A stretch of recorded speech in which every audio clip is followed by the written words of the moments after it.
Nakaka-stress talaga ang maflatan ng gulong. Ilang beses ko nang naranasan yan.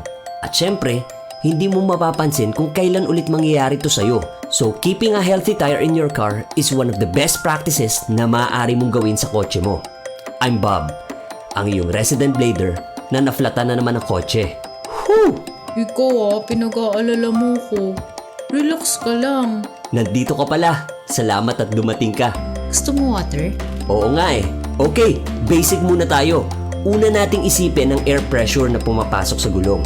Siyempre, dumidepende ito sa weather, axle load, at tires per axle. Madali itong makita sa owner's manual ng iyong sasakyan. Next, remove the cap at itabi ito. Huwag mong kalimutan at baka mawala. At dapat ay nakaredy na rin ang compressor mo.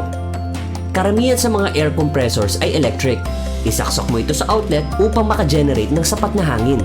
Ang maliliit na compressor ay gumagamit ng 2-prong plug at ang medium at large naman ay gumagamit ng 3-prong. Ang compressor naman na ito ay 12 volts. Plug in lang sa cigarette lighter outlet and off you go. Set the tire pressure. Kung ano lang ang tina-target mong pressure, yun lang ang dapat na papasok sa gulong. May mga high-tech na compressor na digital at automatic na minomonitor ang pressure ng gulong. Madalas itong nakikita sa mga gasolinahan ngayon.